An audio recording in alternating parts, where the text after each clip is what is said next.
اعوذ باللہ السمیع العلیم من الشیطان الرجیم بسم اللہ الرحمن الرحیم فلا وربک لا یؤمنون حتی یحکموک فیما شجر بینہم صدق اللہ العظیم ان اللہ وملائکتہ یصلون علی النبی یا ایہا الذین آمنوا صلوا علیہ وسلموا تسلیما اللہم صلی علی سیدنا و مولانا محمد معدن الجود والکرم وآلہ وصحبہ وبارک وسلم الصلاة والسلام علیک یا سیدی یا رسول اللہ وعلی آلک و اصحابک یا حبیب اللہ۔ حمد و صلاۃ کے بعد دوستوں، بزرگوں اور قابل صد احترام بھائیوں، آج کی یہ تقریب سعید محفل مبارکہ شادی کے موقع پر انعقاد پذیر ہے۔ اللہ تعالیٰ اپنی رحمتوں کا سایہ لمحہ بلمحہ نصیب فرمائے۔ اللہ تعالیٰ نے جو ہمیں دین عطا فرمایا ہے وہ سارے کا سارا عمل کے لیے عطا فرمایا ہے۔ دین اسلام وہ واحد دین ہے جو بالکل کامل ہے، مکمل ہے، جو ایک چھوٹی چھوٹی چیز سے لے کر حکومت چلانے تک ہر قسم کی تعلیمات اپنے دامن میں رکھتا ہے۔ وقت گزرنے کے ساتھ ساتھ، حالات بیت جانے کے ساتھ ساتھ، مسلمانوں کا رویہ مذہب اسلام کے تعلق سے اس طرح کا ہو گیا ہے، جس طرح کسی چیز کو باعث برکت سمجھا جائے تو اس سے برکت تو ضرور حاصل کی جائے، لیکن اسے پوری طرح اپنے اوپر نافذ نہ کیا جائے۔ ہمارے ہاں جب کوئی دکان نہیں شروع کرتا ہے تو وہ تلاوت قرآن کراتا ہے، نیا گھر بناتا ہے تو قرآن خوانی کراتا ہے۔ آپ کے ہاں رواج کیا ہے زیادہ معلومات نہیں رکھتا۔ ہمارے ہاں جب شادی بیاہ کی تقریبات شروع ہونے لگتی ہیں تو ایک دیگ پکا کر کے بانٹ دی جاتی ہے کہ سارے معاملات خیر خیریت سے ہو جائیں۔ لیکن سوال یہ ہے کہ جو آدمی اپنی دکان شروع کرنے سے پہلے قرآن خوانی کراتا ہے، کیا اس کا یہ بھی ذہن ہے کہ میں تجارت قرآن کے بتائے ہوئے طریقے کے مطابق کروں گا؟ جو آدمی اپنا مکان شروع کرانے سے پہلے، داخل ہونے سے پہلے وہاں قرآن خوانی کرا رہا ہے، کیا اس بات پر بھی وہ ایگری ہے کہ میں نے یہ مکان جو بنایا ہے تو یہ کمائی ساری میری وہی ہے جو کتاب و سنت کی روشنی میں اللہ تعالیٰ نے مجھے کرنے کا حکم دیا ہے؟ شادی سے پہلے محفل کرانے والے یا شادی سے پہلے دیگ پکانے والے کیا یہ تہیہ بھی ساتھ رکھتے ہیں کہ ساری شادی اسی طرح کریں گے جو دین نے ہمیں بتایا ہے؟ اگر تو کسی چیز کو بطور تبرک لینا ہے تو پھر تو ہمارے ہاں رٹی رٹائی دعائیں بھی ہیں، ہمارے ہاں تبرکات کی کثرت بھی ہے، تعویذات بھی ٹھیک ٹھاک ملتے ہیں۔ تو تبرک کی حد تک اگر کسی چیز کو لینا ہے تو پھر دین اسلام اس کی تائید نہیں کرتا، اس کی تائید نہیں کرتا۔ برکت کے لیے تو والد کو گھر میں رکھا جائے نا، کہ مشورہ کوئی نہیں کرنا آپ سے، حکم کوئی نہیں ماننا آپ کا، بس آپ کی برکت کافی ہے۔ تو ابا رہنے کو تیار نہیں، وہ کہتا ہے میں بت تو نہیں ہوں نا کہ مجھے ایک سمت تم لگا دو گے اور میری کوئی رائے نہیں ہے اور میں جیتا جاگتا انسان ہوں اور میرے کسی بات کی تم تائید کرنے کو تیار نہیں ہو تو وہ تھوڑی رہے گا گھر کے اندر۔ وہ تو میں نے دیکھا ہے کہ بڑی ساری عمر گزار دینے والا آدمی بھی کہتا ہے کہ میں سکریت کی طرح نہیں گھر میں رہ سکتا، میں کوئی پرانا برتن ہوں کہ جہاں مرضی لگا دو گے۔ وہ رائے رکھتا ہے، اپنا ایک موقف رکھتا ہے۔ تو دین اسلام کو ماننے والوں کا عجیب رویہ ہو گیا ہے کہ وہ دین سے تبرک حاصل کرتے ہیں، لیکن ترجیحی بنیادوں پر جو دین کو اختیار کرنا چاہیے وہ مزاج نہیں بناتے۔ نبی پاک علیہ الصلوۃ والسلام نے ایک فیصلہ کیا دو لوگوں کے بیچ۔ ایک شخص نے اپنے دل میں اس فیصلے پر بوجھ محسوس کیا۔ آپ پاکستان میں رہتے ہیں، آپ کو پتہ ہے یہاں جب بھی کوئی فیصلہ آتا ہے وہ جس کے حق میں آتا ہے وہ کہتا ہے عدالتیں بڑی اچھی ہیں، اور جس کے مخالف آ جاتا ہے وہ فوری طور پر کہتا ہے کہ عدالت نے یہ فیصلہ جانبدار دیا ہے۔ تو کئی دفعہ جب فیصلے ہمارے حق میں آتے ہیں تو بعض لوگوں پر بوجھ بنتا ہے، اس شخص پر بھی بوجھ بنا۔ بعض نے تو ایک منافق کا بھی ذکر کیا ہے کہ وہ بندہ ہی ٹھیک نہیں تھا، لیکن بوجھ بنا ایک فیصلے کا، ساری زندگی کے فیصلوں کی بات نہیں، ایک فیصلہ حضور نے فرمایا، اور جس کے مخالف گیا اس کی طبیعت پر تھوڑی سی اس فیصلے کی وجہ سے دباؤ اس نے محسوس کیا کہ یہ کبھی میرے حق میں آ جاتا، تو رب نے کیا فرمایا؟ فرمایا فلا و ربک، محبوب مجھے تیرے رب کی قسم۔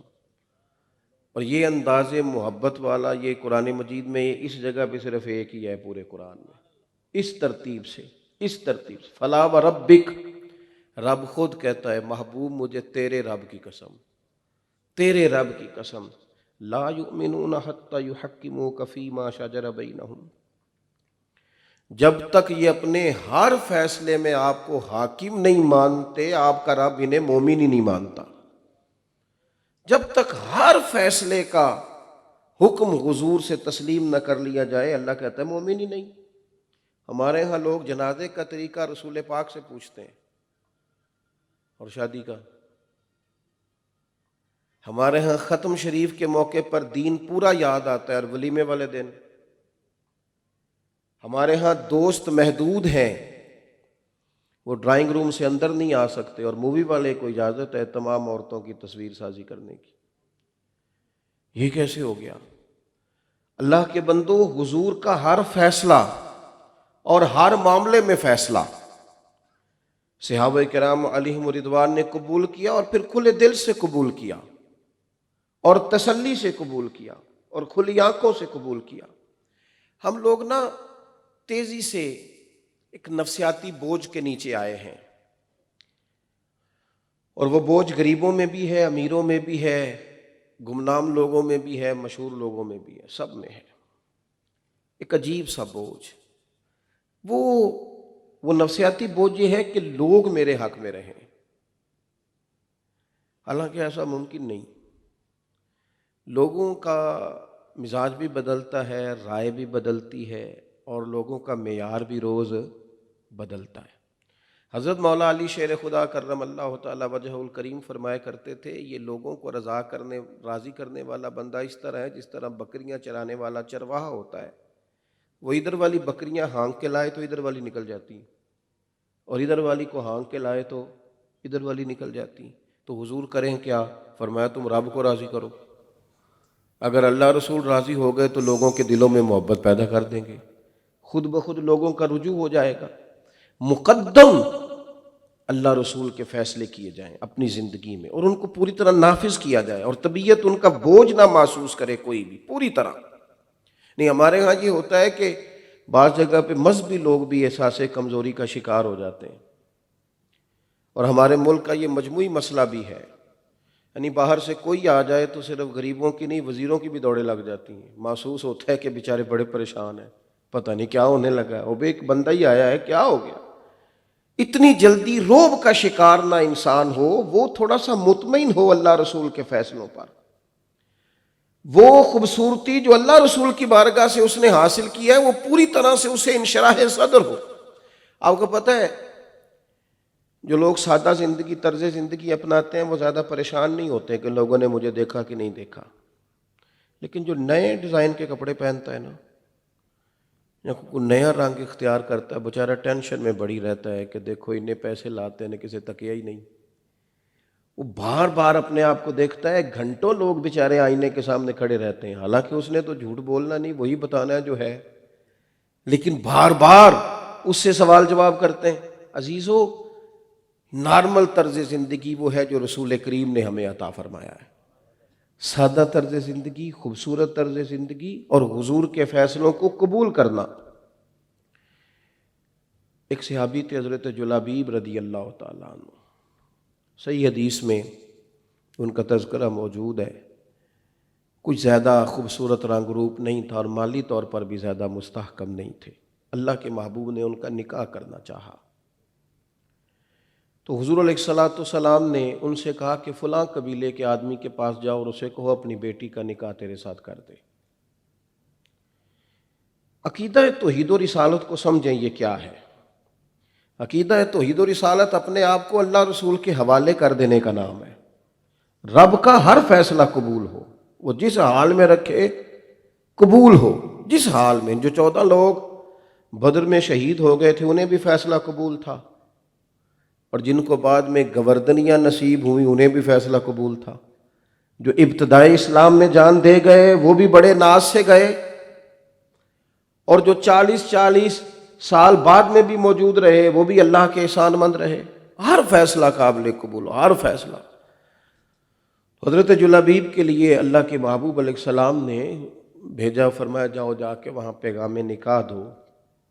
آپ تشریف لے گئے اور اہل خانہ سے کہا کہ محبوب کریم علیہ السلام نے فرمایا اپنی بیٹی کا نکاح میرے ساتھ کر دو۔ اب کوئی جو ظاہری طور پر ڈیمانڈ ہوتی ہے نکاح کے لیے بچی اور بچے کی، ان میں سے کوئی چیز بھی نہیں، نہ کوئی ظاہری خوبصورتی ہے، نہ کوئی مال و دولت ہے۔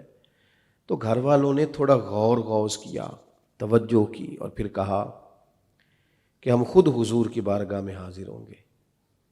انہوں نے جب یہ کہا تو پردے کے پیچھے سے وہ بچی بولی، اور اس نے مسلمانوں کا اصل عقیدہ بیان کیا اور ترجمانی کی۔ وہ کہنے لگی ابا جی آپ کی فکریں بالکل ٹھیک ہیں، اماں آپ کا میرے بارے میں پریشان ہونا بالکل ٹھیک ہے، لیکن یہ جو پیغام آیا ہے یہ فیصلہ میرے رسول پاک کا ہے، آپ اس طرح کریں، اس بات کو سنیے گا۔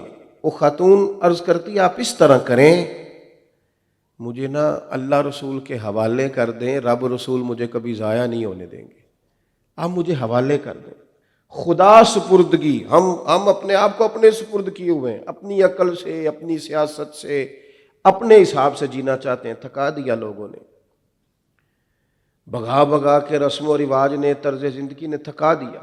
لیکن وہ لوگ جنہوں نے اپنے آپ کو پوری طرح اللہ رسول کے حوالے کیا نا، پوری طرح وہ مطمئن زندگی گزاری انہوں نے، تکلفات سے مبرہ تکلفات سے۔ کہاں میرے بھائی اب لوگوں کے کپڑے پھٹتے ہیں، کہاں اب کپڑے پرانے ہوتے ہیں، اب تو ڈیزائن بدلتے ہیں، اب تو رواج بدل جاتا ہے۔ لاکھوں کروڑوں کے کپڑے آئے شادی کے موقع پر ڈیزائن بدل گیا۔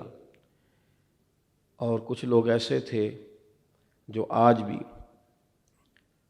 سیلاب زدہ علاقوں میں بیٹھے ہیں خیموں میں، انہیں نئے کپڑوں کی ضرورت نہیں، وہ کہتے ہیں بس رضائیاں مل جائیں جس سے ہم ٹھٹھرتے بچوں کی سردی روک سکیں، بس انہیں اعلیٰ ترین کھانوں کی ضرورت نہیں، وہ کہتے ہیں بس تھوڑا سا نا ہمیں اس طرح کا کر دی۔ اور وہ بھی ہمیں اتنی دیر تک یاد تھے جب تک خبروں میں ٹرینڈ چلتا تھا، کیونکہ ہم خبروں پر اور ٹرینڈ پر چلنے والی قوم بنتے جا رہے ہیں۔ ٹرینڈ بدل گیا تو لہٰذا ہمیں بھول گیا کہ وہ لوگ کدھر گئے۔ تو اپنے آپ کو مطمئن رکھنے کے لیے اللہ رسول کے فیصلوں پر چلنا بڑا ضروری ہے۔ اگر ہم اپنے حساب سے کوئی نیا طرز زندگی وضع کریں گے تو اس کے لیے ہم الجھ جائیں گے، اور اگر ہمیں طرز زندگی وضع کر کے دیا گیا ہے اور طے کر دیا گیا ہے تو پھر ہمیں بڑے آسان، ہمارے پاس طریقہ ہے، کتاب و سنت سے شریعت کے فارمولے نکالیں اور اس کو پوری طرح اپنی زندگی میں نافذ کریں۔ نکاح کو نبی پاک علیہ السلام نے تب برکت والا کہا جب وہ آسان ہو، فرمایا وہ نکاح برکت والا ہے جو آسان ہو۔ اور اگر بہت سارا قرضہ چڑھ جائے، اگر بہت ساری آزمائش ہو جائے، کتنے نکاح کے لیے لوگ اس لیے پریشان بیٹھے ہیں کہ نکاح مہنگا ہی بڑا کر دیا گیا، بہت مہنگی ہو گئی شادی، اس کے لیے 12 سال بچوں کے والد کو ملک سے باہر جدائی کاٹنی پڑتی، یہ مہنگی شادیاں کرنے کے لیے اپنے قریبیوں کے جنازے چھوڑنے پڑتے ہیں، بڑی ساری آزمائش سے گزرنا پڑتا ہے۔ اور ہمیں جو دین رسول کریم نے عطا فرمایا ہے، صحابہ میں امیر ترین آدمی ہے حضرت عبد الرحمن ابن عوف، امیر ترین بندے، لاکھوں دینار ان کے وصال کے بعد ان کے اہل خانہ کو ملے، امیر آدمی ہے، لیکن دولت اتنی صاف ستھری ہے کہ اللہ کے رسول نے ان کے پیچھے نماز بھی ادا کی ہے، حضور نے پیچھے نماز پڑھی ہے۔ سب کی دولت میلی کچیلی نہیں ہوتی، کچھ لوگوں پر خدا کا خاص فضل بھی ہوتا ہے، حضور نے ان کے پیچھے نماز پڑھی۔ حضرت عبد الرحمن ابن عوف فجر کی نماز کے لیے نبی پاک علیہ السلام کی اقتداء میں کھڑے ہوئے، اور جب سلام پھیرا تو ان کے سفید کرتے پر زرد رنگ کا داغ تھا۔ تو سفید کرتوں پر داغ جلدی نظر آتا ہے، حضرت بابا بلے شاہ صاحب سے کسی نے کہا تھا کہ میں ممبر پہ بیٹھتا ہوں تو بعض لوگ تنقید بھی کرتے ہیں، تو فرمانے لگے پھر اگر سفید کپڑے پہننے ہیں تو داغ تو لگے گا، اگر سب سے آگے بیٹھنا ہے تو پھر تو لوگ طائرانہ نظر ڈالیں گے، یہاں تے چٹی چادر لا دے نا کڑیے تے پین فقیراں دی لوئی، چٹی چادر تے داغ لگیندا ہی تے لوئی نو داغ نہ کوئی، پھر یہاں تو اس طرح آ جانا، کوئی دعویٰ ہی نہ کر نیکی اور پارسائی کا، اور اگر تیرا دعویٰ دوسروں کو سمجھانے کا ہے، قائل کرنے کا ہے، عوام کو سمجھانے کا ہے، تو بڑے اچھے اچھے لیکچر دیتا ہے، وہ کوئی بھی ہو، مذہبی آدمی ہو یا سیاسی ہو، تو پھر تو لوگ فوری طور پر تنقید بھی کریں گے، بھئی آپ کہہ رہے تھے تو کر کیوں نہیں رہے، لما تقولون ما لا تفعلون، وہ بات کیوں کہتے ہو جس پر عمل نہیں کرتے۔ بہرحال میں نے بات کو لمبا نہیں کرنا، سمیٹنا ہے۔ تو حضرت عبد الرحمن ابن عوف کے سفید کرتے کو زرد داغ تھا، تو حضور نے پوچھا یہ کیا ہے، اتنا امیر آدمی، اور جواب کیا دیتے ہیں، کہتے ہیں یا رسول اللہ صلی اللہ تعالی علیہ وسلم، میں نے نہ کل نکاح کیا تھا، کل میری شادی تھی، تو وہ خوشبو لگائی تھی تو ذرا داغ رہ گیا ہے، یعنی اتنے امیر آدمی کی شادی گزر گئی، کسی کو پتہ بھی نہیں چلا پورے مدینے میں، اور یہاں بھی جب انہوں نے کہا تو ایک بندے نے بھی نہیں کہا یار آپ نے بلایا ہی نہیں، یار آپ نے دعوت ہی نہیں دی، انہوں نے کہا میرا نکاح تھا، میں نے خوشبو لگائی تھی، کپڑے پر خوشبو کا داغ رہ گیا، تو حضور مسکرائے، یعنی خوش ہوئے، اور فرمایا ولیمہ ضرور کرنا، چاہے ایک بکری ذبح کر لینا۔ تو تھوڑا سا چیزوں کو، تھوڑا سا نارمل زندگی میں واپس لوٹیں، آزمائش والا وقت آتا جا رہا ہے، آہستہ آہستہ یوں کیمروں کے اندر بند ہو رہے ہیں کہ یوں لگتا ہے کہ ساری دنیا، اب تو وہ، میں ایک ڈاکٹر صاحب کو پڑھ رہا تھا، وہ کہہ رہے تھے لوگ سلیقے سے سو نہیں پاتے لہٰذا بیمار ہیں، کیوں؟ اس لیے کہ موبائل تکیے کے نیچے رکھ کے سوتے ہیں، وہ بڑی ٹینشن ہوتی ہے بچوں کو کہ کوئی نیا کومنٹس تو نہیں آ گیا، جلدی کریں، وہ لائکس کا اور کومنٹس کا ایسی بیماری لگی ہے کہ وہ نیند لے گئی ہے۔ تھوڑا سا عام زندگی میں آئیں اور اللہ رسول کا ہر فیصلہ قبول کریں۔ 24 لاکھ مربع میل پہ حکومت کرنے والے حضرت عمر یہ بھی جانتے تھے کہ دین میں گنجائش ہے اچھے کپڑے پہننے کی، وہ جانتے تھے، اور سمجھدار آدمی تھے، جو آدمی مدینہ طیبہ میں بیٹھ کے کیسر و کسریٰ کی سیاست پر نظر رکھتا ہے اور یہاں بیٹھ کر وہ سارے محکمے قائم کرتا ہے اور چھوٹے بچوں کے وظیفے شروع کرتا ہے اور پولیس اور فوج کے محکمے کو باقاعدہ ایک ترتیب دیتا ہے اور بہترین سیاسی شورا قائم کرتے ہیں جس سے تمام دینی اور سیاسی امور میں مشاورت ہو سکے۔ انہیں یہ بھی پتا تھا کہ حضور کی حدیث موجود ہے کہ اگر تمہارے پاس گنجائش ہو تو اچھے کپڑے پہن لو، لیکن انہوں نے اس چیز کو مشکل جانا۔ وہ سمجھتے تھے کہ جب لوگ رواج بنا لیتے ہیں نا، غریبی ختم نہ ہوئی ہو تو لوگ رواج بنا لیتے ہیں تو پھر حالات خراب ہوتے ہیں۔ یہاں بھی کوئی اعتراض نہیں، اگر سارا ملک امیر ہو جاتا ہے تو کریں جو جس کا دل چاہے، لیکن جو بہت بڑا فرق ہے نا، ایک طرف مصیبت یہ ہے کہ لوگ غربت کی سطح سے نیچے زندگی گزار رہے ہیں، اور دوسری طرف حال یہ ہے کہ نئے ماڈل کا موبائل شارٹ ہو جاتا ہے ملک میں۔ مجھے ابھی دوست اپنی گاڑی میں لے آئے تو گاڑی ذرا بہت بڑی تھی، میرے سے تو خیر کافی بڑی تھی، تو میں انہیں بار بار کہہ رہا تھا کہ وہ میں کنوں دساں کا میری نہیں، یہ تو بڑی مشکل ہے، اس لیے کہ ہم تو چاہتے ہیں کہ وہ اتنا ہی گزارا ہو جائے جتنی کہ انسان کی حیثیت ہے، اس سے زیادہ اڑنے سے ویسے بھی تھکاوٹ محسوس ہوتی، انسان تکلف محسوس کرتا ہے، لیکن وہ محبت کا معاملہ تھا، میں انکار نہیں کر سکا، بیٹھ گیا۔ اپنی زندگی کو، شب و روز کو اس طرح کا بنائیں کہ جس سے دوسروں پر بوجھ نہ بنے، آسان طرز زندگی ہو، آسان۔ میں سیلاب زدہ علاقوں میں وہاں گیا دوستوں کی اشک شوئی کے لیے، ایک نوجوان سے میں نے ملاقات کی، میں نے 2-4 باتیں ابھی شروع کی ہی تھیں کہ وہ یوں کر کے میرے دائیں بائیں دیکھنے لگے۔ میں نے کہا خیر ہے؟ کہنے لگے مولوی صاحب کیمرہ نہیں لائے ساتھ؟ کیمرہ کدھر ہے آپ کا؟ یہاں تو لوگ صرف وہ آتے ہیں ذرا تھوڑا سا نا 2 بول ان کے بھی مل جائیں، ذرا حد سے زیادہ قوم تو وہ ہے کہ جو آہستہ آہستہ ساری یوٹیوبر بن جائے گی۔ خدا کے بندو واپس لوٹو، عام طرز زندگی جو حضور نے ہمیں عطا کی ہے۔ بات کو سمیٹتا ہوں، مشورہ ہوا مسجد نبوی شریف میں بیٹھ کر کہ حضرت عمر سے کہنا ہے نیا کرتا پہن لے، گنجائش بھی ہے، سہولت بھی ہے، 25,000 دینار مال غنیمت میں مل رہے ہیں اور سارے بانٹنے ضروری بھی نہیں، نیا کرتا لے لیں۔ اب تو اتنا پرانا ہو گیا طامت کہ وہ پیوند لگنے کی بھی جگہ نہیں۔ سب نے مشورہ کیا تو ایک صحابی کہنے لگے یہ تو ٹھیک ہے کہ عمر سے کہنا ہے، پر اس شیر کا نام بھی بتاؤ جو عمر سے بات کرے گا۔ انہوں نے کہا ایک بندہ ہے نا، کون؟ کہا سیدنا علی المرتضیٰ شیر خدا۔ حضرت عمر ان کی ہر بات مانتے ہیں۔ حضرت مولا علی سے عرض کی آپ جناب عمر سے کہیے نا کرتا بدل لیں، نیا لے لیں۔ حضرت علی کہنے لگے بالکل تمہاری بات ٹھیک ہے، کہنا چاہیے، پر میں فاروق اعظم کا مزاج جانتا ہوں، یہ بات جائز ہے جو تم نے کہی ہے، کوئی حرج نہیں ہے، لیکن میں نے نہیں یہ بات عمر سے کرنی۔ کہا پھر آپ بتائیں کوئی راستہ؟ تو کہنے لگے سیدہ عائشہ صدیقہ سے کہو، وہ ماں ہے نا مومنوں کی، تو جناب عمر کے لیے اس جگہ پہ ہیں کہ حضرت عمر کو جو حکم دیں گی وہ مانیں گے۔ تو حضرت عائشہ صدیقہ رضی اللہ تعالیٰ عنہ سے کہا گیا دیکھیں اماں جتنے وزراء نے سفیروں نے ملنے آنا ہوتا ہے اور جناب عمر کی وہی کیفیت۔ حضرت عائشہ نے بلایا، دوڑے آئے۔ اگر بڑے بڑے ملکوں کے وزیر بھی آتے تو فرماتے نماز ختم ہوگی، وظائف سے فرصت ہوگی، غریبوں کی بات سنوں گا تو تم سے بھی مل لوں گا، لیکن سیدہ عائشہ کا پیغام گیا تو دوڑے آئے۔ کیوں؟ کچھ جگہیں ایسی ہوتی ہیں جو انسان کے لیے قابل احترام ہوتی ہیں، اور اصلاں نال جے نیکی کریے تو نسلاں تاک نہیں بھول دے۔ یہ حضور کا گھر ہے نا، دوڑے آئے اور پردے کے پیچھے بیٹھے۔ اماں جی کوئی حکم تھا؟ وہ صحابہ جو سفارشی تھے وہ بھی چھپے ہوئے ہیں، پیچھے بات سن رہے۔ حضرت عائشہ سے کہا تھا اماں جی آپ کہیے گا، ہم نے نہیں سامنے آنا۔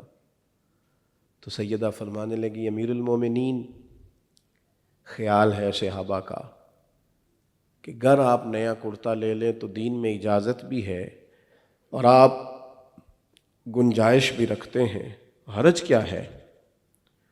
تو حضرت فاروق اعظم کئی جگہوں پہ پہلے یہ بات کر چکے تھے کہ جب تک سب بھوکوں کو کھانا نہیں ملتا اور جب تک سب کے بدن ڈھانپ نہیں دیے جاتے تب تک نہیں۔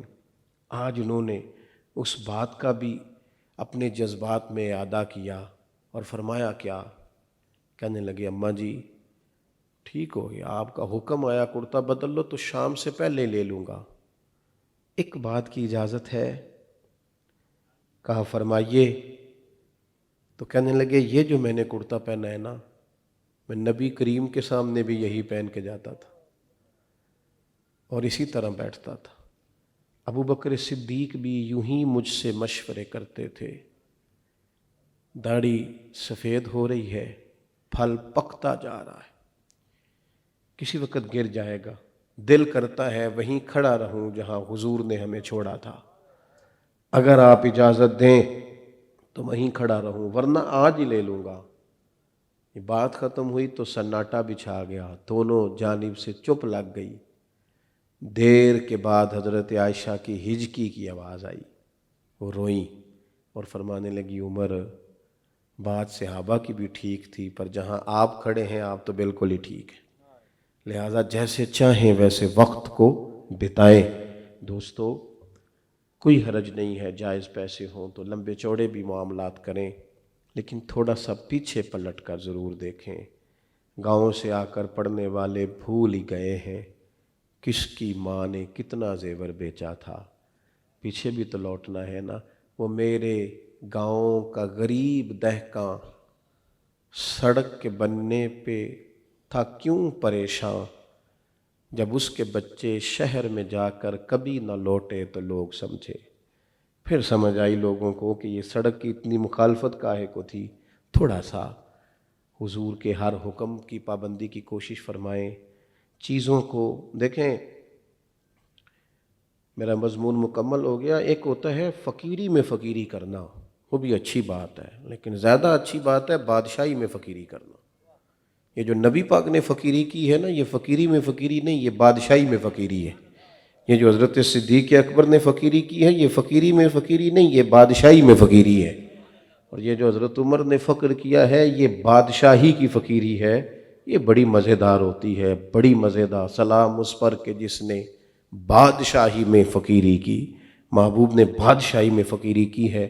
میں دل کی گہرائیوں سے دعا کرتا ہوں اتنی خوبصورت، اتنی میٹھی، اتنی ٹھنڈی اس بزم نور کے لیے، سجانے والوں کے لیے، اور بالخصوص دولہا میاں کے لیے کہ اللہ تعالیٰ انہیں دارین کی برکتیں دے، ہر شر کو ان سے دور رکھے، ہر خیر انہیں عطا کرے، اللہ تعالیٰ ان کے مقدر کی ساری خزائیں دور رکھے اور ان کے بخت کی ہر بہار انہیں نصیب فرمائے۔